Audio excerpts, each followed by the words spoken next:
The Assembly will now hear a statement by His Excellency Mahathir bin Mohamad, Prime Minister of Malaysia.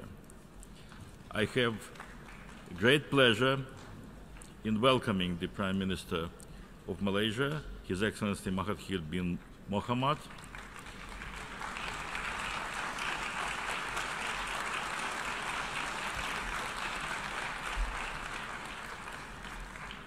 And I invite him to address the General Assembly.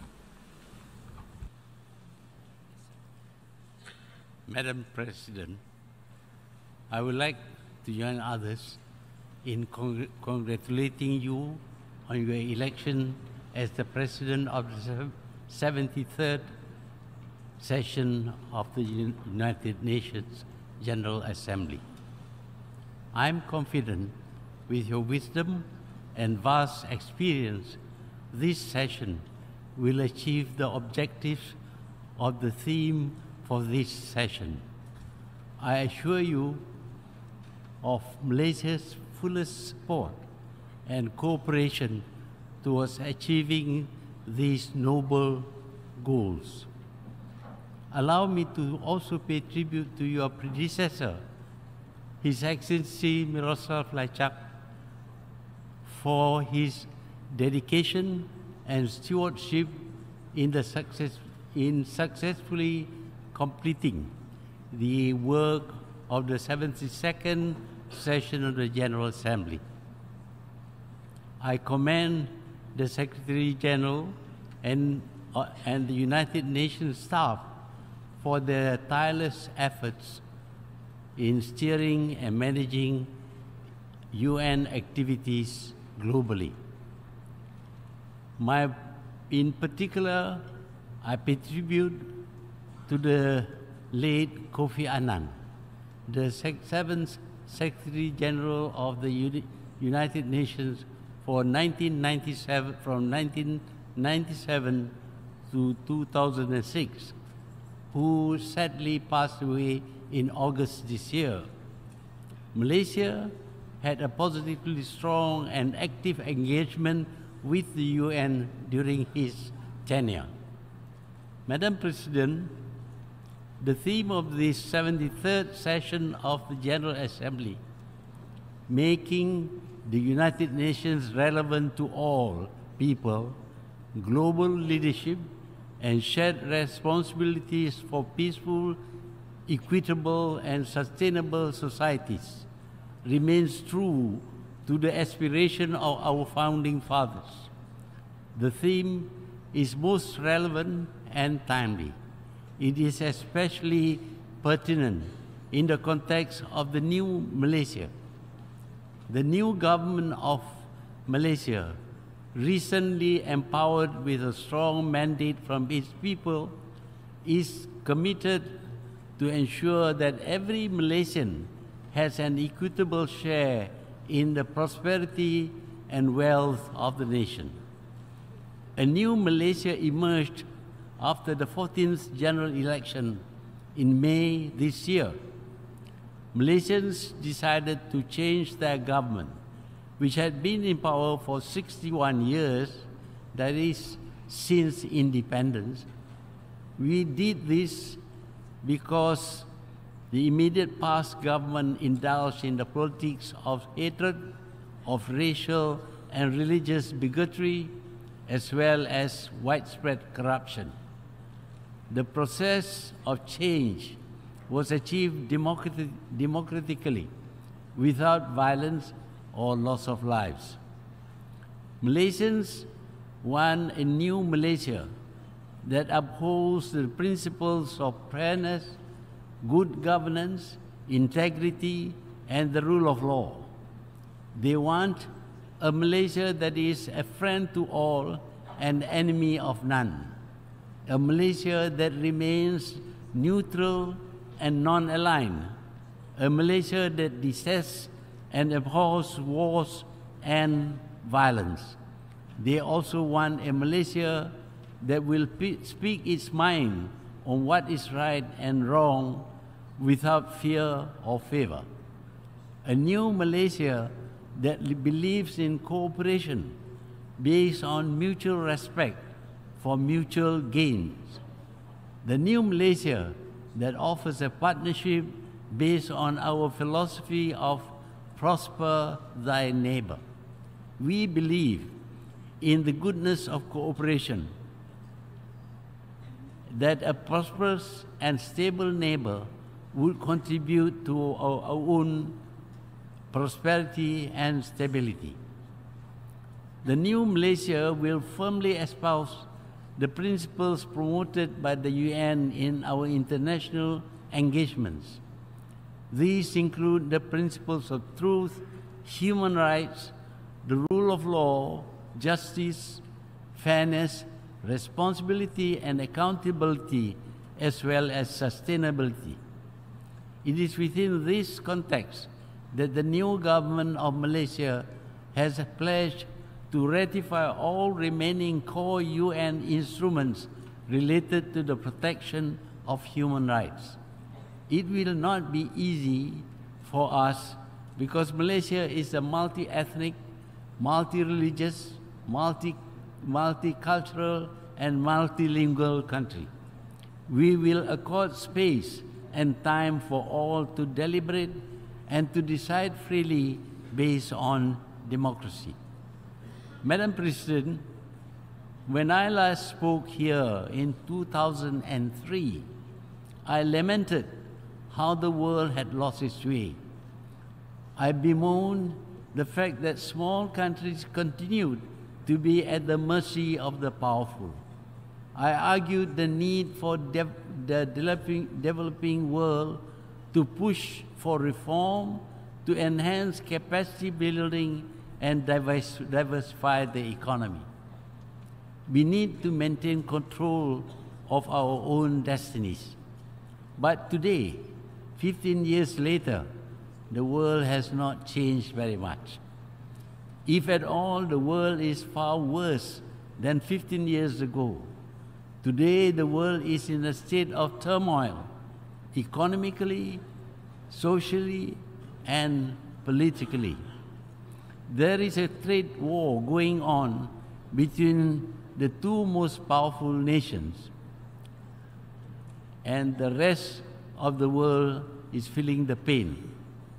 Socially, new values undermine the stability of nations and their people. Freedom has led to the negation of the concept of marriage and families, of moral codes, of respect for each other.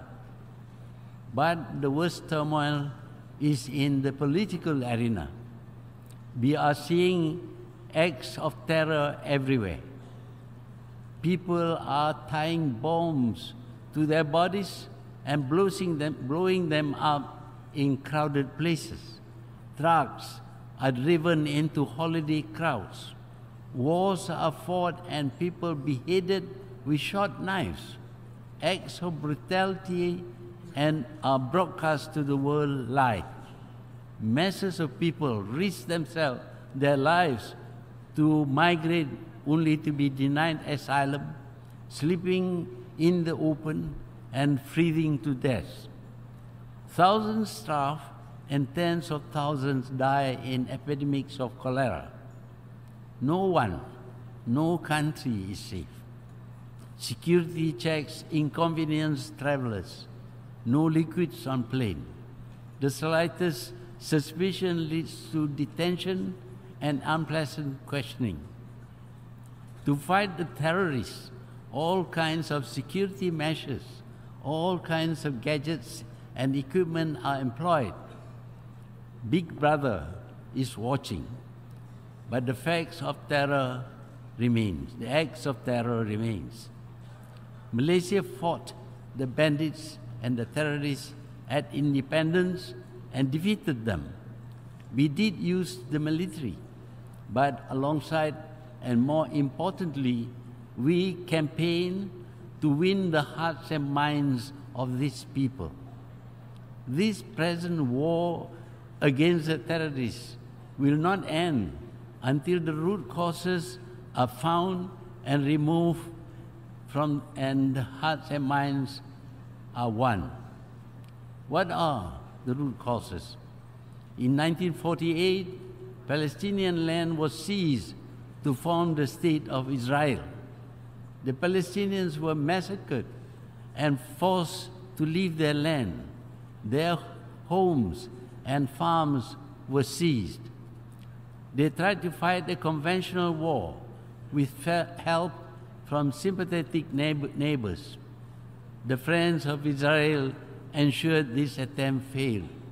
More Palestinian land was seized, and Israeli settlements were built on more and more Palestinian land, and the Palestinians themselves are denied access to these settlements built on their land. The Palestinians initially tried to fight with catapults and stones. They were shot with live bullets and arrested. Thousands are incarcerated. Frustrated and angry, unable to fight a conventional war, the Palestinians resort to what we call terrorism. The world does not care even when Israel breaks international laws, seizing ships carrying medicine, food, and building materials in international waters. The Palestinians fired ineffective rockets which hurt no one. Massive retaliations were mounted by Israel, rocketing and bombing hospitals, schools, and other buildings, killing innocent civilians, including school children and hospital patients, and more. The world rewarded Israel by deliberately provoking Palestine by recognizing Jerusalem as the capital of Israel. It is the anger and frustration of the Palestinians and their sympathizers that caused them to resort to what we call terrorism. But it is important to acknowledge that any act which terrifies people also constitute terrorism, and states dropping bombs on or launching rockets which maim and kill innocent people also terrify people. These are also acts of terrorism. Malaysia hates terrorism. We will fight them, but we believe that the only way to fight terrorism is to remove the cause. Let the Palestinians return to reclaim their land. Let there be a state of Palestine. Let there be justice and the rule of law. Warring against them will not stop terrorism, nor will out-terrorizing them succeed. We need to remind ourselves that the United Nations organization, like the League of Nations before, was conceived for the noble purpose of ending wars between nations. Wars are about killing people. Modern wars are about mass killings and total destruction countrywide. Civilized nations claim that they abhor killings for any reason.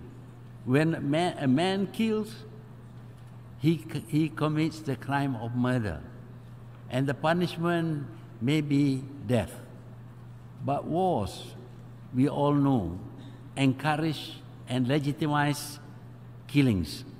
Indeed, the killings are regarded as noble, and the killers are hailed as heroes. They get medals stuck to their chests and statues erected in their honor, have their names mentioned in history books. There is something wrong about our way of thinking with our value system. Kill one man, it is murder. Kill a million, and you become a hero. And so we still believe that conflicts between nations can be resolved with war. And because we still do, we must prepare for war. The old adage says, to have peace, prepare for war. And we are forever preparing for war, inventing more and more destructive weapons. We now have nuclear bombs capable of destroying whole cities. But now we know that the radiation emanating from the explosion will affect even the country which uses the bomb. A nuclear war would destroy the world. This fear has caused the countries of Europe and North America to maintain peace for over 70 years. But that is not for other countries. Wars in these other countries can help live test the new weapons being invented. And so they sell them to warring countries. We see their arms in wars between smaller nations. These are not world wars, but they are no less destructive. Hundreds of thousands of people have been killed, whole countries devastated, and nations bankrupted because of these fantastic new weapons. But these wars give handsome dividends to the arms manufacturers and the traders. The arms business is now the biggest business in the world. They profit shamelessly from the death and destruction they cause. Indeed, so-called peace-loving nations often promote this shameful business. Today's weapons cost millions. Fighter jets cost about $100 million, and maintaining them costs as much as tens of millions. But the poor countries are persuaded to buy them even if they cannot afford. They are told that their neighbors or their enemies have them. It is therefore imperative that they too have these weapons. So, while the people starve and suffer from all kinds of deprivations, a huge percentage of their budget is allocated to the purchase of modern arms. That their buyers may never have to use them bothers the purveyors not at all. Madam President, in Myanmar, Muslims in Rakhine State are being murdered, their homes torched, and millions of refugees had been forced to flee, to drown in the high seas, to live in makeshift huts without water or food, without the most primitive sanitation. Yet, the authorities of Myanmar, including a Nobel Peace Laureate, deny that this is happening. I believe in non-interference in the internal affairs of nations. But does the world watch massacres being carried out and do nothing? Nations are independent. But does this mean that they have a right to massacre their own people because they are independent? Madam President, on the other hand, in terms of trade, the nations are no longer independent. Free trade means no protection by small countries of their infant industries. They must abandon tariff restrictions and open their countries to invasion by the products of the rich and the powerful. Yet the simple products of the poor are subjected to clever barriers so that they cannot penetrate the markets of the rich.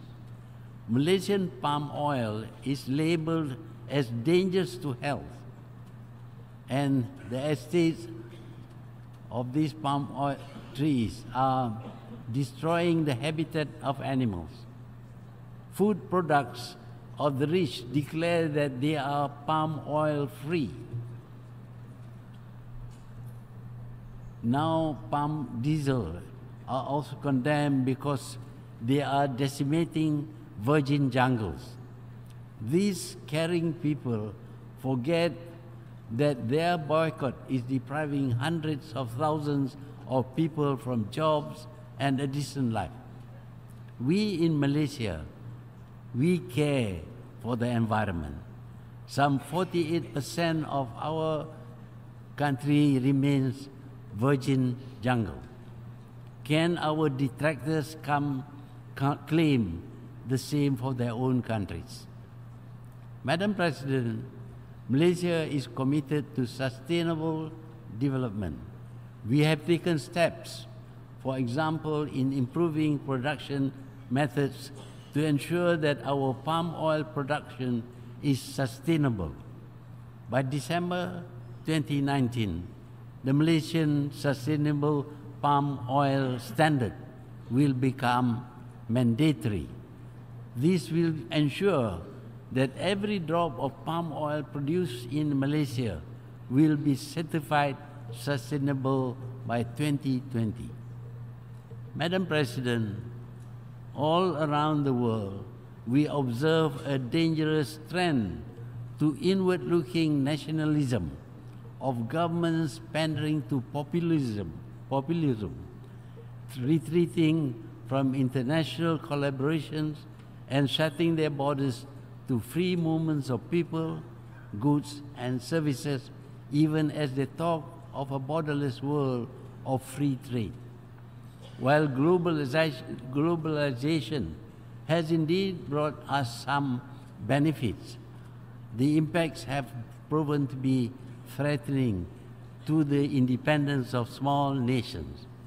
We cannot even talk or move around without having our voices and movement recorded and often used against us. Data on everyone is captured and traded by powerful nations and their corporations. Malaysia lauds the UN in its endeavors to end poverty, protect our planet, and try to ensure everyone enjoys peace and prosperity. But I would like to refer to the need for reform in this organization. 5 countries, on the basis of their victories in wars fought 70 years ago, cannot claim to have a right to hold the world to ransom forever. They cannot take the moral high ground, preaching democracy and regime change in the countries of the world when they deny democracy in this organization. I had suggested that the veto should not be by just one permanent member, but by at least 2 powers backed by 3 non-permanent members of the Security Council. The General Assembly should then back the decision with a simple majority. I will not say anymore. I must admit that the world without the UN would be disastrous. We need the UN. We need to sustain it with sufficient funds. No one should threaten it with financial deprivation. Madam President, after 15 years and at 93, I returned to this podium with the heavy task of bringing the voice and hopes of the new Malaysia to the world stage. The people of Malaysia, proud of their recent democratic achievements, have high hopes that around the world we will see peace, progress, and prosperity. In this, we look towards the United Nations to hear our pleas. I thank you, Madam President.